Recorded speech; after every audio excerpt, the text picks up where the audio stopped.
Good evening and welcome to One Take Live. I am Monica May. And if you've been watching the news, then you know that Asian Americans of all ages are being attacked around the country. The attacks are racially motivated and sometimes they're coming out of the blue, happening randomly, which has sent the fear factor through the roof, inclusive of the attacks nationwide. There have been beatings, vitriolic messages, graffiti, of course, beatings, even death. What are our next steps as a nation to heal, and what are we doing locally to stop the hatred? Well, we've gathered three very together and serious women from our Asian American community here in Orlando to give us some answers. Tonight, joining us, Shally Wong. She is Special Assistant to Orange County Mayor Jerry Demings. Yes. And then we have Onchanto Am. Now, Am is a part of our MLK initiative, and we meet monthly to think of ways to honor Dr. King. And what a way to honor him than to stamp out the hatred against our Asian American brothers and sisters. And last but not least, from a mother from a different place, okay, we've got Shally Wong in the house. Shally, how are you tonight? I'm doing great. How are you? I am doing well. Shally, let's start with you. I have a question. When I was talking earlier, I mentioned the hatred and the death and just all that's going on around the country, but seemingly enough, not here in Orlando. And that is amazing to me. What do you think? Why do you think that is? Well, I think maybe because people have a gentler approach of expressing fear, and which is not necessarily a bad thing, but that doesn't mean the fear is not here. Mm-hmm. Mm-hmm. Enchanto, have you experienced personally at any point any type of hatred situation where you've been pushed, shoved, spat at, slurred, whatever? You know, that's interesting that you bring that up, because for a while I kept saying, no, I haven't experienced it. And as I sat here thinking more and more, going, did I just block that out of my memory? And there's a vivid memory that I have a couple years ago when I was driving down to South Florida to visit some of my colleagues. And as I was driving, I saw some commotion on the left side, the passenger side of the car next to me. Thinking that they needed some help, I looked to my left. Sure enough, the lady was yelling out her window, and I watched her mouth move, and I heard the sound out of her mouth, and it went ching chong, ching chong. And for me, I was just taken aback. At the same time, I was going, I can't believe in this day and age that this is happening. Mm-hmm. So I don't know how I reacted after that, but sure enough, they just sat back. They came right back up, and they apologized, and they moved on. Mm-hmm. I was in shock, and I called my family right away. I think I was very lucky in that situation, because it could have easily gone a different direction. So that's one experience that I remember recalling, just talking with my friends this weekend, going, I can't believe that really happened. I must have just put that away, because it's not common. It's not common at all here in Orlando, or at least I haven't heard of it. Mm-hmm. You know, and people that I am speaking with have been saying that. Maybe this is the land of the aha and the Disney and the just everything is okay all the time. But that is not the answer. That is not the case. Shally, what about you? In the people that you've spoken with, especially as an assistant to the mayor, have there been any cases here in Orange County that you can bring to light? Okay, since the incidents happened, I reached out to a lot of people, saw the connection that I'm having. People sort of say they don't have personally encountered that, but I do believe that I'm fortunate that I'm surrounded with a lot of people that are really passionate about the culture. The non-Asian that I have affiliated with is love. You know, they all feel with love. So that's why we all come together. So we want to be proactive. Even we don't have a increased number or visible number that from the Orange County Sheriff Department, doesn't mean it's not here. So we do want to hear from the residents that this is a time to speak up. If you have anything that you have experienced, something that like what Shally and Ans was saying. So we will that is my position, that I want to encourage people that the government, the sheriff department, all the county administration is listening. So we do need to raise our voice. This is the best chance that we have to do it, and we have to team up to do that. Chanto, would it be said that Asian Americans are more timid, so they may not speak up? They may be afraid. If that is the case, what is the message that we can give? You know, Monica, I wouldn't say Asian Americans are timid. I think culturally, it's something that's been taught where we just don't speak up. Mind your own business, keep your head down, keep working and work hard, and don't complain. So I think that mentality now has changed. If you look around you, to your left, to your right, you're seeing young people, professional people, even older people who are saying enough is enough. And what's happening is that even younger people sometimes have to educate the older population, saying it's okay to speak out. It's okay. But of course, there's concerns of retaliation for speaking out. So again, it's just reinforcing that, like Shally mentioned, the government's there to help and the resources are available. And that's ultimately the goal, is to bring awareness to all those resources and letting the community know it's okay to speak out. By the end of our conversation, we have some resources that we do want to share with you, conversations that are very open to everyone, and just to help just open our eyes to what is going on and the help that is available. Shirley, if you have been following African American history, then you know this is something that as Black people, we have experienced this beyond slavery, beyond everything that you could ever think of. It is a feeling sometimes that our elders were the ones that kept their heads down low and didn't speak up. And it was the younger ones who are now with Black Lives Matter. Do you think that there could ever be a movement like that, where up in arms, linking together to just speak up and just educate us as Americans? I think it is happening right now. And one of the things, I know this is streaming live on Facebook. On Facebook, we have Asian American Network. That's actually a nationwide movement where people are speaking up together. And what I think matters is not just speaking amongst ourselves within the community, but speaking outside the community. Because I think there's a very important message, which is, I think you would agree, racism comes in different forms for different groups of people. And stereotypes are different for each ethnicity, right? So we experience racism in a different way than, let's say, you do, and vice versa. And I think that that understanding of, we see the differences and we accept each other as who we are versus trying to say we don't see the difference is very important. And right. And I also think it's important to distinguish the difference between politeness versus not speaking up. You are so true. To be empowered to speak up. You know, I've heard this, and I'm sure that you all have heard this too, or maybe not. I don't see color. And you're not seeing me. Thank you. As a human being. You're not even trying to understand the differences. You know, we all have microaggressions. We all have our biases. But the important thing is to understand, I want to learn more about Asian American culture. I'm a New Yorker, so I'm surrounded by every culture you can think of.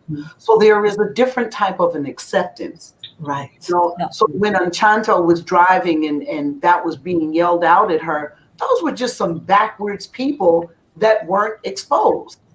You know, so what can we do? It's good that nothing we know of in terms of statistics for hate crimes here have happened.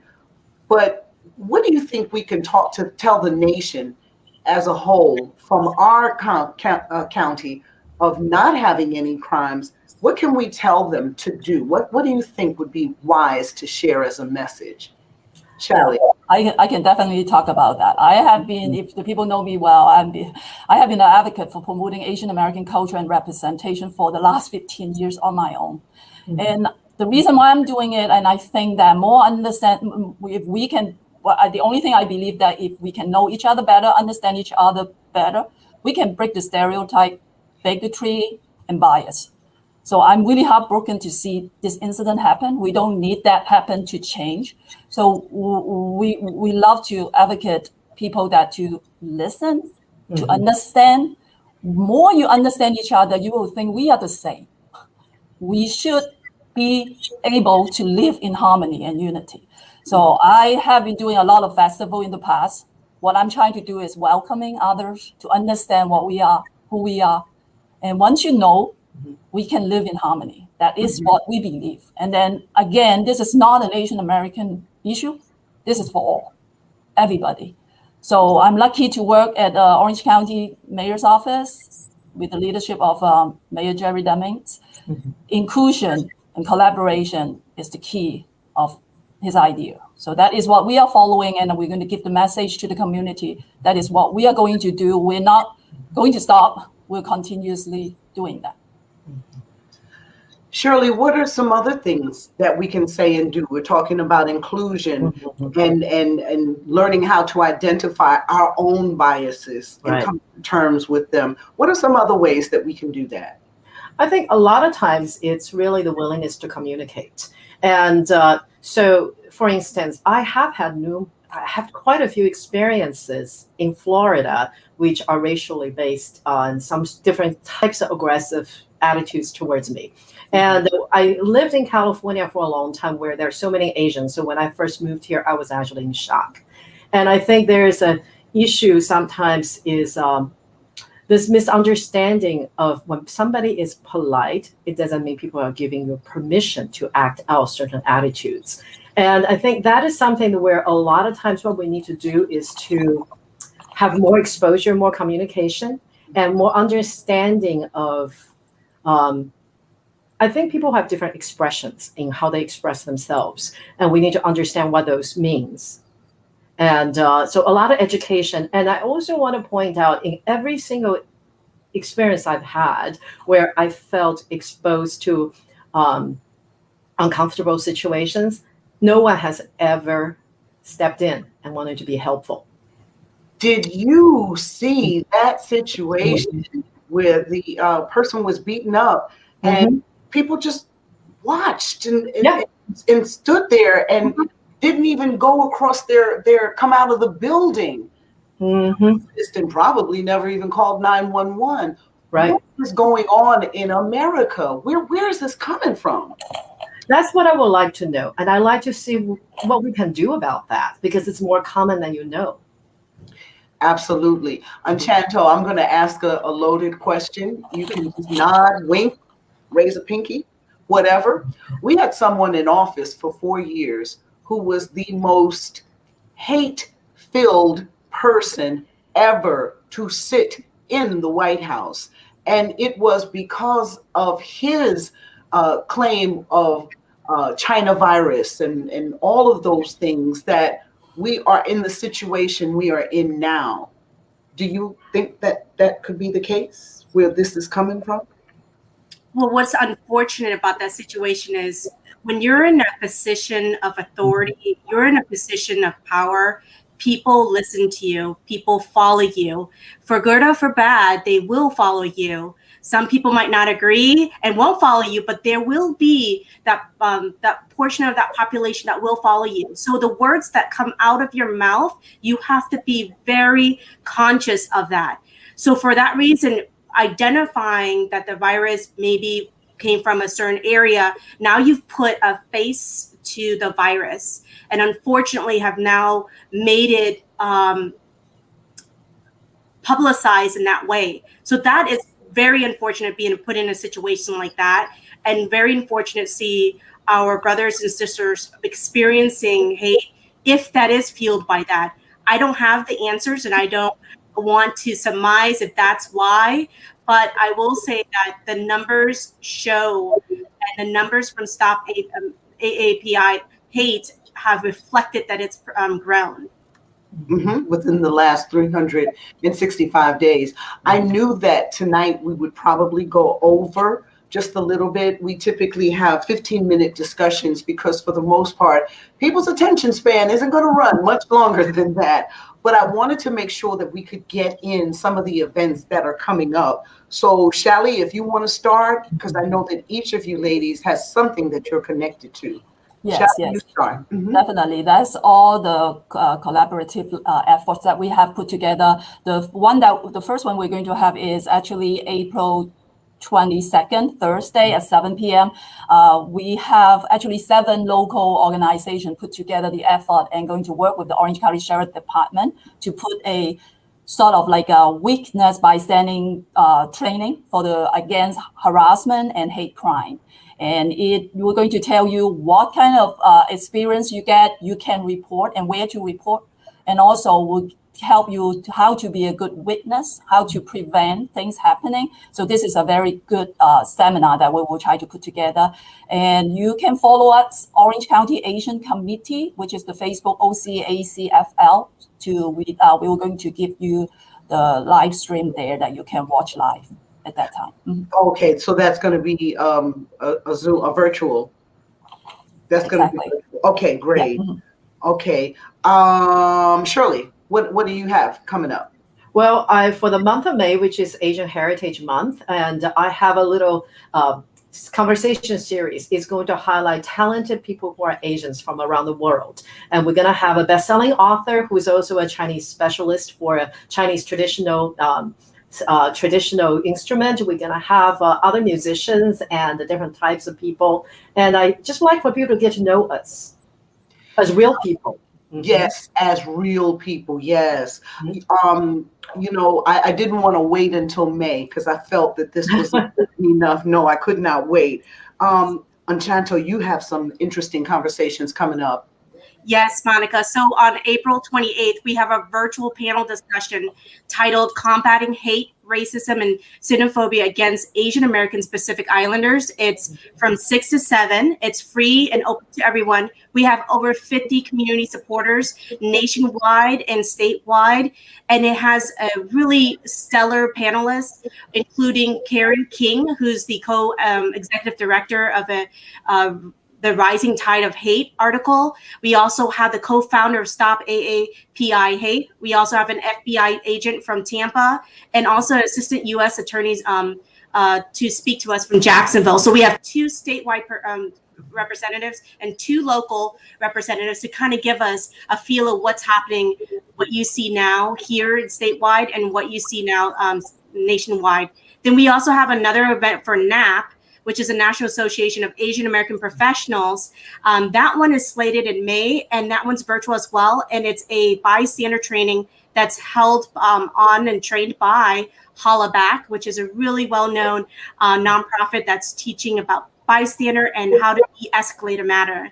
But those are the 2 events that we have coming up. But I did want to end my part of this discussion because I heard you, Monica, share about how this is not just about Asian hate, and Shally and Shirley to come to piggyback off you is the Martin Luther King's quote of injustice anywhere is a threat to justice everywhere. And that is so true, even with this conversation that we're having. You are absolutely right. And Khalid Atani says, thank you all. And I say the same thing.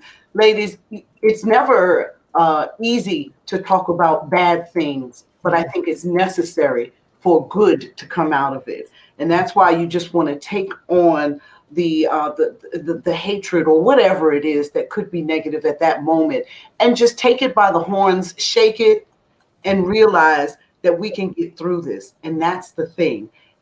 Get informed, be better citizens toward each other, and just realize that we are all human. The same red blood goes through my veins as it does through yours and yours and yours and yours. And I think if we take a moment to stop and turn around that negative Nancy person, you know, and just stop for a moment, I think that this will all be behind us. At least I want to believe that.